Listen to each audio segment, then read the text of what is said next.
kita Bapak Nurse Setiawan, MPhil, spesialis perawatan jiwa. Kemudian diterima juga pada waktu kurikulum Ibu Sita Melia serta jajarannya. Kemudian yang saya banggakan dan saya hormati murid-murid siswi kelas 10, 11, 12 SMK Kesehatan di Nusa Bogor. Sebelumnya Kak, Punten, mungkin kami mohon maaf jika hari ini sekolah kami berhalangan hadir karena ada kepentingan lain, jadi kami yang didelegasikan untuk memimpin rombongan hari ini. Untuk tujuan dan maksud kami datang ke rumah sakit ini adalah pertama sebagai ajang silaturahmi, kemudian untuk memperkenalkan murid-murid mengenai dunia industri yang biasa mereka pelajari juga, kemudian untuk sebagai pembekalan kami sebagai guru di sekolah agar lebih matang dalam mengajar mereka.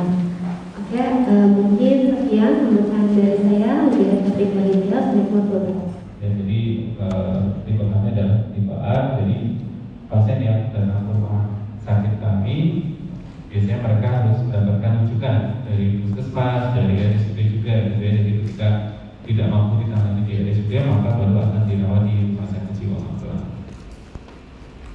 Ini adalah sejarahnya di mana kita berdiri tahun 1923 dan saat ini kita berusia 100 tahun di tanggal 15 September 2023 ini. Ya, jadi sudah satu abad Surabaya Hospital dan kita sudah mempersiapkan untuk ulang tahun kami yang ke-100 ya. Mungkin kalau ada siswa lagi melihat bangunannya tinggi-tinggi, yaitu memang bangunan asli dari zaman Belanda, dari sononya memang seperti itu ya. Dari awal sampai sekarang bentuknya seperti itu dan kami masuk ke dalam cagar budaya di mana tidak boleh berubah bentuk asli dari bangunan yang sudah ada ya. Dan kita hanya renov saja, tambah ulang saja seperti itu.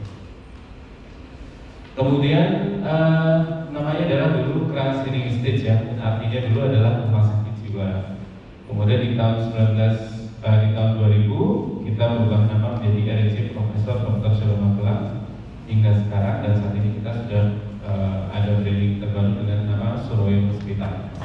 Kenapa dinamakan RSC Profesor Dr. Suryo Magelang? Karena beliau adalah direktur utama pertama pada zaman kemerdekaan ya, dari orang pribumi juga ya, di tahun 1945 dan dijadikan sebagai nama rumah sakit jiwa ini. Kemudian kita sudah alhamdulillah sudah lulus akreditasi dari KAS, mendapatkan predikat paripurna bintang 5. Kemudian kita mendapatkan predikat juga sebagai rumah sakit pendidikan afiliasi untuk bidang kejiwaan, dan kita juga sudah mendapatkan predikat BBK atau wilayah bebas korupsi dari Kementerian Kesehatan. Dan ini adalah jajaran direksi yang ada di Surabaya Hospital. Beliau Dr. Monosis Susanto, SPOG, MKes MBH, beliau spesialis opsin ya. Kemudian Direktur Pelayanan Medik Perawatan dan Penunjang, Dr. Rata Dewi Parasuti, MSc SPKJ, beliau psikiater. Kemudian Direktur Perencanaan Keuangan dan BNN, Ibu Rini Wahyudianti, SEMKes, dan Bapak Direktur SDM Pendidikan dan Umum, Dr. Hadli Amir Mahmuji, SPPD KMD, beliau direktur kami di SDM Pendidikan dan Umum, dan kami berada di bawah Direktorat SDM Pendidikan dan Umum. Dan mohon maaf, Bapak Direktur tidak bisa menghadiri dan tidak bisa mendampingi kegiatan kunjungan pada hari ini dan mendelegasikan kami di salah sindikat untuk menyambut Bapak Ibu guru dan juga ada siswa dari SMK Bina Nusa Bogor. Ini adalah SDM di Surabaya Hospital sebanyak 763, dan tenaga medis Surabaya Hospital juga sudah lengkap ya. Jadi ini juga sama seperti di RSC Marzuki Mahdi Bogor, juga sama, tidak hanya membuka pelayanan jiwa, tapi kita juga membuka pelayanan umum juga. Dan dokter spesialis kami juga sudah lengkap. Ada konsultan endokrin, metabolik dan diabetes, konsultan kedokteran jiwa forensik, kedokteran jiwa anak dan remaja, kemudian dokter spesialis saraf yang di dalam objin, bedah anak, KMR, THT, kulit dan kelamin sudah ada juga, kemudian anestesi, ortopedi, jantung dan udara, urologi, ortodontis, konservasi gigi, patologi klinis, patologi anatomi, radiologi juga ada ya di tempat kami. Dan berikut layanan unggulan dari Surabaya Hospital. Layanan unggulannya adalah isolasi kesehatan jiwa anak remaja, di mana saat ini kasus-kasus anak remaja yang mengalami gangguan mental juga cukup banyak ya, dikarenakan kecanduan gadget, dikarenakan perilaku kondak, kemudian juga ya beberapa masalah yang terkait dengan bullying juga ada, sehingga anak remaja tersebut pada akhirnya dirawat di tempat kami di Surabaya Hospital ya untuk mendapatkan penanganan lebih lanjut. Kemudian layanan unggulan yang lain, isolasi medical check-up terpadu, kemudian rehabilitasi psikososial, kemudian pelayanan geriatrik psikiatri kami juga ada. Ini adalah ruang pelayanan di ICU, OK dan rawat inap ya. Di ICU kami juga ada, kemudian kamar operasi juga ada, IGD juga ada, kemudian rawat inap untuk VIP juga ada. Ini adalah kapasitas tempat tidurnya untuk yang jiwa dan non jiwa, di mana 40% untuk yang non jiwa, 60% untuk jiwa. Jadi kami sebagai rumah sakit khusus boleh menyediakan pelayanan non jiwa atau non khusus saya sebesar 40% dari total tempat tidur, di mana total tempat tidur kami adalah ada 400 tempat tidur. Ini pelayanan rawat inap jiwa. Ini adalah kegiatan interaksi individu ya, konseling antara tenaga kesehatan baik itu dokter, perawat, kemudian farmasi, gizi ya, untuk diskusi, konseling juga dengan pasien. Kemudian ada terapi aktivitas kelompok juga, dan kita saat ini mengembangkan bentuk implementasi safe word intervention dan WHOPR. Jadi kita membuat bagaimana pasien merasa nyaman ketika di bangsal perawatan jiwa ya, melalui safe word dan WHOPR. WHOPR ini kaitannya dengan kita memanusiakan ya ODGJ atau orang dengan gangguan jiwa, walaupun mereka mengalami masalah kesehatan mental, tapi tetap kita perlakukan mereka dengan baik sesuai dengan harkat dan martabat mereka sebagai manusia ya, karena saat ini masalah kesehatan mental juga cukup booming ya, bahkan public figure juga mereka juga ada yang mereka mengalami masalah kesehatan mental, dan kita tidak boleh mengabaikan ya kesehatan mental kita, karena bisa jadi kita mengalami ya masalah kesehatan mental. Ada yang mengalami masalah kesehatan mental? Tidak ada ya? Sehat semua ya? Alhamdulillah. Alhamdulillah. Tapi kalau misalnya suatu saat beberapa waktu yang lalu ada nggak yang kesulitan tidur pada malam hari? Ada ya? Sedih? Ada ya?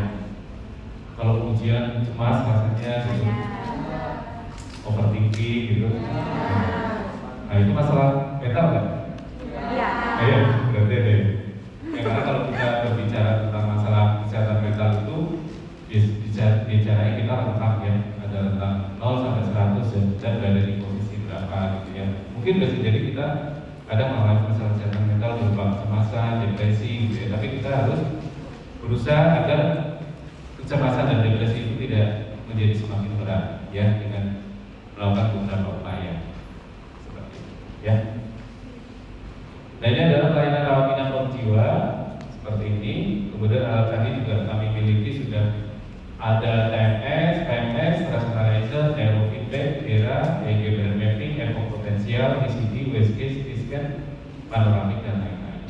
Kita juga buka trauma center karena kebetulan rumah sakit kami berada di jalan utama ya, Semarang, Jogja, dan cukup besar, dan angka kecelakaan juga cukup tinggi, sehingga kami berikan pelayanan trauma center ini. Kita sudah ada dokter spesialis ortopedi juga. Keterapian fisik ya, ini keterapian fisik kita juga ada untuk tumbuh kembang dan lain sebagainya. Kemudian keterapian psikososial juga ada. Kemudian ada shelter rehabilitasi saraf jiwa, rehabilitasi nafsa, bagai seperti ambung jiwa. Ini untuk menjemputkan pasien. Layanan healthcare juga ada, dan itu juga tadi sudah saya sampaikan, kita sebagai rumah sakit pendidikan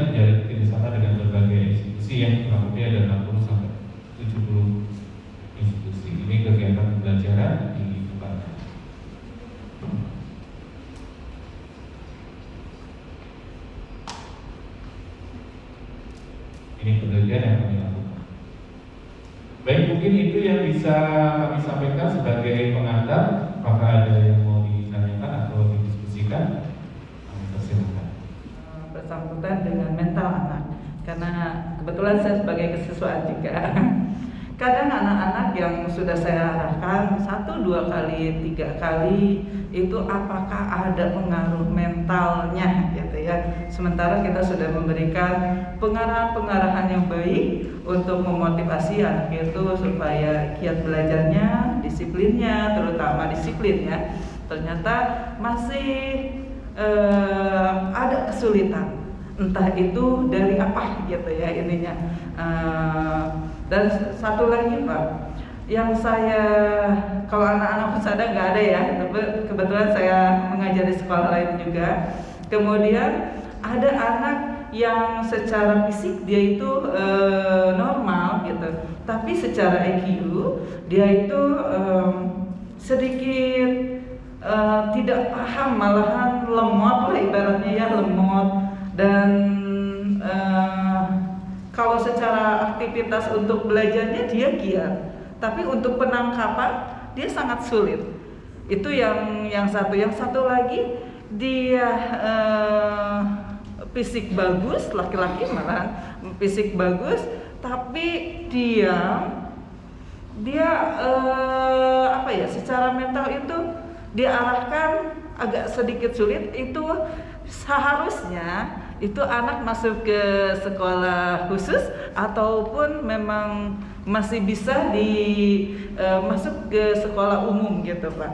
Maksudnya kenapa saya bertanya ini, untuk menambah wawasan agar kita juga setiap masuk ke penerimaan sekolah baru itu tidak hanya melihat dari fisiknya saja, tapi mental dan itunya. Nah, ini saya minta pengarahan dari Bapak seperti apa agar kami pun bisa menyeleksinya aja dengan baik. Dengan pertanyaan kedua gitu ya, sudah diarahkan tapi masih tetap aja sulit gitu ya. Dan kalau kita menegakkan diagnosis kesehatan mental, memang tidak serta-merta kita lihat secara sekilas ya, tapi memang melalui sebuah asesmen dan melibatkan dari tim juga. Dan untuk yang bisa menegakkan diagnosis bahwa seseorang itu mengalami kesehatan mental atau tidak juga harus seorang psikiater gitu. Jadi tidak bisa kemudian kita menyimpulkan bahwa seseorang tersebut mengalami masalah kesehatan mental, karena harus dilakukan pemeriksaan yang menyeluruh, ya mungkin tidak hanya dari psikiater saja, tapi biasanya ada kolaborasi juga dengan psikolog juga, dengan perawat juga untuk menentukan apakah orang tersebut mengalami masalah kesehatan mental atau tidak. Kalau tadi yang disampaikan oleh Ibu agak mungkin bandel gitu ya, atau mungkin sulit diarahkan, mungkin itu juga terkait dengan faktor tumbuh kembang anak remaja ya, khususnya di remaja di mana mereka mengalami pencarian identitas. Ya mungkin bisa jadi itu menjadi sebuah stresor tersendiri bagi remaja tersebut sehingga mengalami kebingungan dan kesulitan dalam beradaptasi. Sehingga kita memang sebagai orang yang lebih dewasa kita bisa membantu dan kita bisa mendukung dan meningkatkan motivasi anak tersebut atau remaja tersebut sehingga kembali ke jalan yang benar, seperti itu. Dan ketika memang sulit di istilahnya kita bimbing, mungkin bisa kita libatkan juga dari keluarganya. Dari keluarganya kita libatkan dalam upaya untuk mendukung agar proses adaptasi dari anak tersebut atau remaja tersebut bisa berjalan dengan baik. Dan kalau di rumah sakit kami ada beberapa pemeriksaan memang, dan kita juga ada bekerja sama dengan SMA Taruna Nusantara yang di Magelang. Ketika ada proses seleksi, mereka bekerja sama dengan kami untuk menyeleksi, untuk melihat, untuk menilai terkait dengan kondisi kesehatan mental dari calon peserta didik. Itu juga bisa dilakukan ya, mungkin bisa kalau di Bogor mungkin bisa kerjasama dengan, kalau memang mau ada program seperti itu ya, jadi kerjasama dengan lembaga atau institusi kesehatan di bidang kesehatan jiwa yang memang mumpuni gitu untuk proses seleksi itu gitu ya, dalam rangka mungkin agar proses pendidikannya juga akan berjalan dengan lancar, tidak ada kendala yang berarti seperti itu. Kemudian kami juga ada kerjasama juga, ada permohonan dari SD juga, SD salah satu di Magelang, ada pemeriksaan psikolog juga di sana mengenai kesiapan anak sebelum sekolah ya, waktu dari TK ke SD.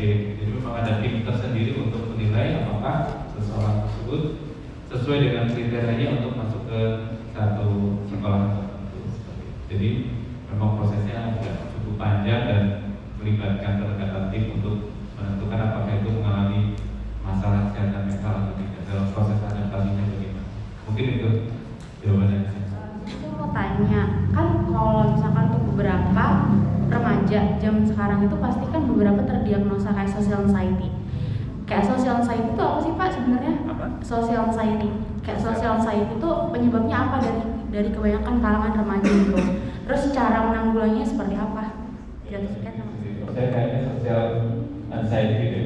Saya kayaknya depresi deh. Saya kayaknya cemas.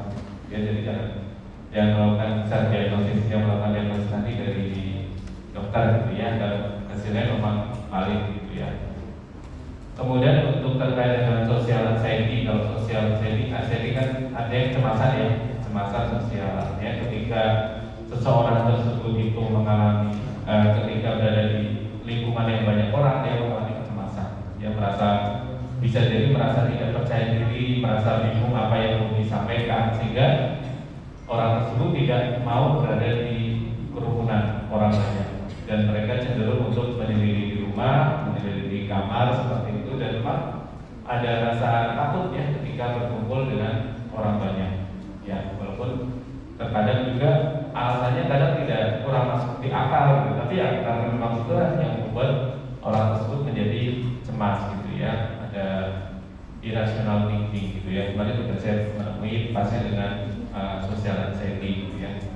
Jadi merasa cemas ketika berkumpul, walaupun sudah diberikan motivasi oleh keluarga, oleh tenaga kesehatan, sudah berubah juga, tapi keberanian itu masih belum muncul, masih berupaya untuk mengumpulkan keberanian agar ketika nanti berada di lingkungan sosial yang banyak, dia berani gitu, percaya diri. Penyebabnya bisa berbagai macam ya, bisa karena faktor biologis, faktor yang ada di otak, ada ketidakseimbangan neurotransmitter di sana sehingga muncul rasa kecemasan gitu ya. Kemudian bisa juga faktor psikologis misalnya tipe kepribadian yang introvert gitu ya, tidak mau menceritakan masalahnya kepada orang lain gitu ya. Kemudian trauma psikologis juga bisa jadi menyebabkan seseorang mengalami social anxiety. Jadi misalnya ada pengalaman yang tidak menyenangkan ketika di kerumunan atau dengan banyak orang, ataupun pengalaman penolakan dari orang lain, itu juga bisa menjadi faktor penyebab. Dan kalau kita berbicara tentang gangguan mental, juga faktornya tidak hanya satu ya, tapi multifaktor ya, bisa jadi interaksi antara biologis, psikologis dan dirampok. Nah, pada saat kejadian dirampok, ibu tersebut sambil diperkosa gitu. Nah, terus sekarang dia jadi ODGJ. Apakah dia bisa sembuh kembali apa gimana? Penanganannya kayak gimana? sakitnya seperti apa sekarang? ODGJ Kayak ya, gila ODGJ gitu, gila di rumah. gila di rumahnya berhari-hari. Oh gitu. Jadi setelah kejadiannya udah lama. udah lama. Udah lama. Apa yang membedakan gangguan jiwa dengan gangguan mental? Yang traumatik dan sekarang mengalami gangguan kejiwaan. Gangguan kejiwaannya pastinya bagaimana? Menyendiri, tidak mau makan, tidak mau mandi, menyendiri aja, mau makan masih mau. Kebersihan dirinya bagaimana? Kotor, berarti udah terganggu ya. Ada halusinasi enggak? Dan itu juga jangka waktunya cukup lama terjadi gitu ya. Sebenarnya kalau kondisinya seperti itu bisa jadi pasien tersebut sudah membutuhkan untuk penanganan dari pelayanan kesehatan jiwa ya. Jadi untuk membantu bagaimana mengatasi trauma yang dialaminya dan kondisi yang saat ini gitu ya, terkait dengan perawatan dirinya maupun dalam bersosialisasinya.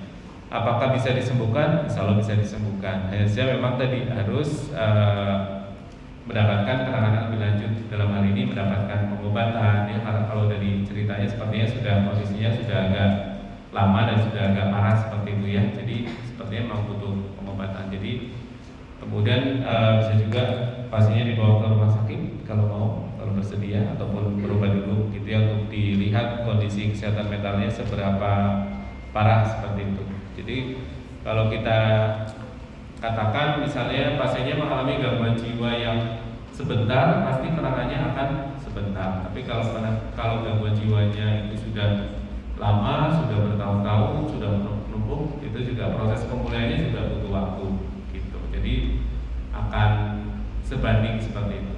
Jadi orang yang mengalami kesehatan mental langsung dibawa ke rumah sakit, pasti insya Allah penanganannya akan lebih cepat. Tapi kalau lama tidak mendapatkan penanganan, tidak mendapatkan pengobatan, mungkin dalam proses recovery-nya juga akan membutuhkan waktu yang lama juga. Ya tergantung tingkat keparahannya. Dan mungkin dari keluarganya ataupun dari orang yang ada di sekitarnya mungkin sebaiknya sudah membawa pasien tersebut untuk mendapatkan penanganan yang lebih lanjut.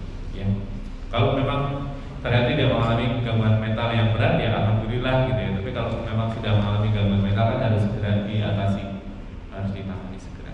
Gitu ya, agar kondisi menyedarinya tidak semakin memburuk lagi. Ya.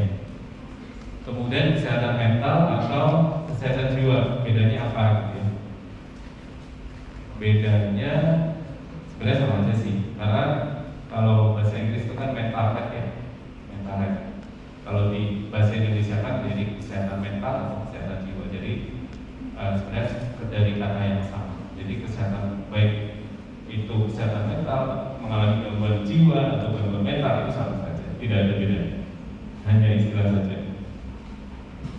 Kemarin di tempat kami juga sempat diskusi untuk visi kami ya.